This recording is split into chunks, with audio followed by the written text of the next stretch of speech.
इसलिए आमिर खान को डर लगने लगा है। ये इन लोगों को डर जब नहीं लगा, जब हिंदुस्तान के सबसे शांति प्रिय जगह जहां से 3.5 लाख पंडितों को रेप मर्डर करके आपने निकाला और आप सदियों से उनके साथ रह रहे थे, आप कश्मीरियत की दुहाई दे रहे थे, आप इंसानियत की दुहाई दे रहे थे, तमाम उसके बावजूद भी आपने उनके साथ क्या किया? वो सेकुलरिज्म क्या था भाई? इसलिए मैं कह रहा हूं कि जो लोग यकायक अखलाक की खबर से डरने लगते हैं, यकायक उनको लगने लगता है कि इस देश में कुछ राष्ट्रवादी ताकतें बढ़ने लगी हैं, इससे डर लगने लगता है, लेकिन वही लोग आसाम में एक घुसपैठिया देश का गृह राज्य मंत्री बन जाता है, डर नहीं लगता।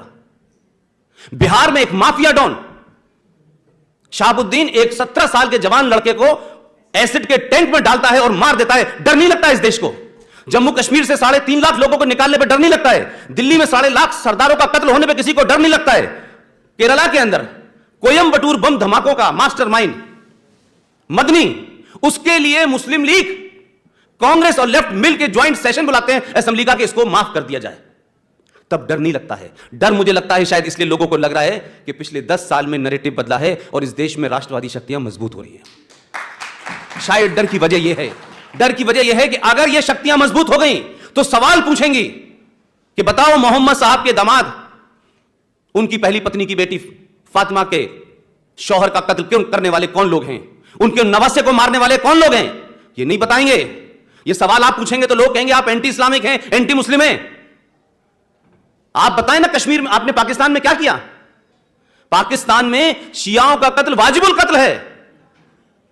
शिया मुसलमान नहीं है, यह खानदान मोहम्मद साहब के घर से नहीं है।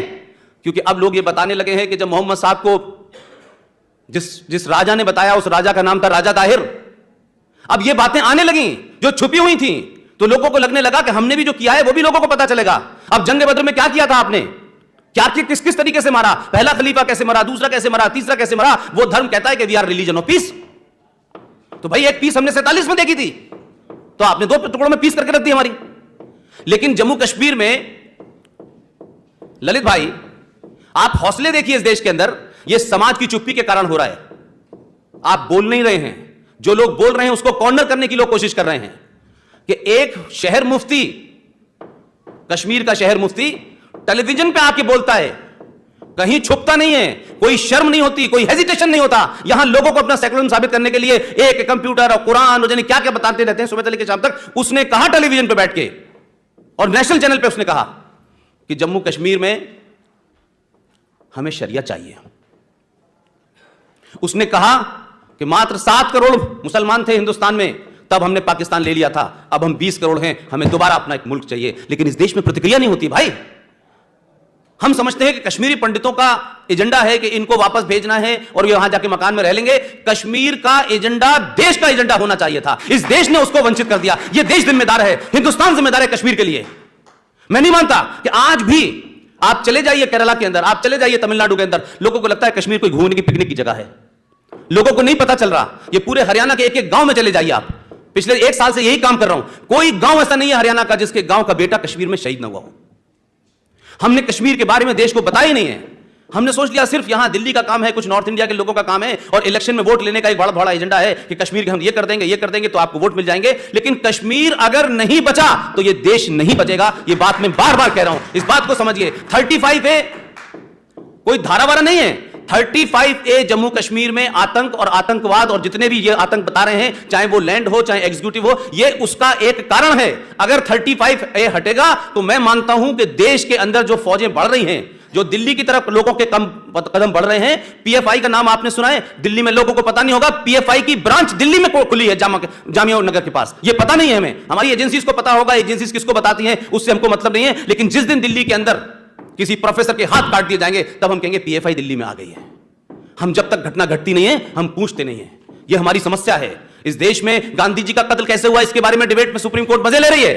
लेकिन जम्मू कश्मीर के पंडित जब सुप्रीम कोर्ट गए, उन्होंने कहा कि 1990 में जो हमारे साथ हुआ उन केसेस को खुलवाइए, कम से कम एक FIR ही कर दीजिए, कहीं कोई रजिस्ट्री कर दीजिए। तो सुप्रीम कोर्ट ये कहती है कि अब इतना पुराना केस हो गया, ना कोई रिकॉर्ड है, कहां से 27 साल की होगा, हमारे पास तो समय नहीं है और ना कोई रिकॉर्ड है। अब आप ये कहेंगे कि इस देश में भाई जजेस भी तो इसी समाज से जा रहे हैं ना निकल के, तो आप लोकतंत्र के 3 स्तंभ में से 2 को आप खुलेआम गाली देते हैं। कोई ऐसा इस देश में आदमी नहीं होगा कि उसने किसी न किसी समय किसी नेता को गाली न दी हो। प्राइम मिनिस्टर को गाली देते हैं, टेलीविजन पे गाली देते हैं, जो दिल चाहे बोल देते हैं, इस देश की ब्यूरोक्रेसी को बोल देते हैं। लेकिन ये कौन सा नियम है कि काले कोट वाले दुनिया के सबसे ईमानदार लोग हैं, सबसे महान लोग हैं, इनकी मक्कारी, इनके झूठ, इनके फरेब के बारे में कोई बात ही नहीं कर सकता है?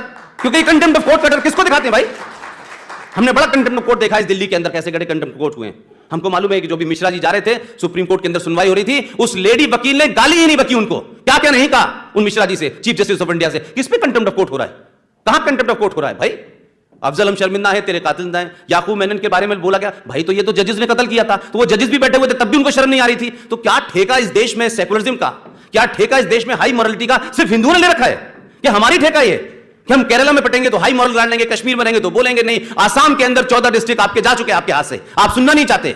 आज सुशील भाई ने बोला नहीं, इस देश में कम से कम मेरी अलीगढ़ की यूनिवर्सिटी की जिंदगी से लेकर 27 साल में मैं मानता हूं 100 से ज्यादा जगह ऐसी हो चुकी हैं जहां आपका लॉ ही नहीं चलता है, आपको कोई पूछता नहीं है, आपका पुलिस वाला FIR नहीं करता, बिजली का बिल लेने आप उस इलाके के अंदर नहीं जाते हैं। आप क्या बात कर रहे हैं भाई? आप किस गलतफहमी के शिकार हैं? कम से कम 500 कश्मीर इस देश में बन चुके हैं, आपको अंदाजा नहीं है। यह अंदाजा जब होगा जब कोई बड़ा विस्फोट होगा। वो अपने मिशन पे काम कर रहे हैं, वो अपने एजेंडे पे काम कर रहे हैं, और हमको लग रहा है ये सरकार वो सरकार, विकास, सड़क, यानी क्या क्या हम लगे हुए। भाई आपने हाईवे बनाया, आपने रोड बनाई, लेकिन तय तो करो इस रोडवे के ऊपर, इस हाईवे के ऊपर कौन सी विचारधारा चलेगी भाई? ये विचारधारा भी तो तय होनी चाहिए इस देश में कि आप सड़क बनाए जा रहे हैं, सड़क पे चल कौन रहा है? AK-47 चलेगी, AK-56 चलेगी, या इस देश का सेकुलरिज्म चलेगा, या संविधान चलेगा, या कोर्ट चलेगी? तो इस देश में टेलीविजन के ऊपर जब लोग ये कहने लगे, मेरे देखते देखते ये चेंज हुआ है, देखते देखते मैंने चेंज देखा इस देश के अंदर।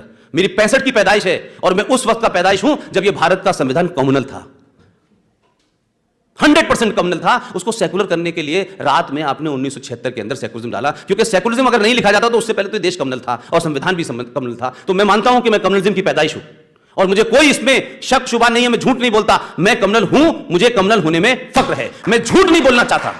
कम्युनल होने का मतलब नहीं है कि मुसलमान का कत्ल करा जाएगा, कम्युनल होने का कतई मतलब, यह मुनाफिकत बंद होनी चाहिए। इस मुनाफिकत को आपने इस देश में फरोख्त होने दिया है, इस मक्कारी को फरोख्त होने दिया है। लिहाजा जो राष्ट्रवादी मुसलमान है, जो सच में मेन लाइन में आना चाहता है, उसको वो अबू बकर से लेकर के अल बगदादी तक के लोग उसको जीने नहीं दे रहे।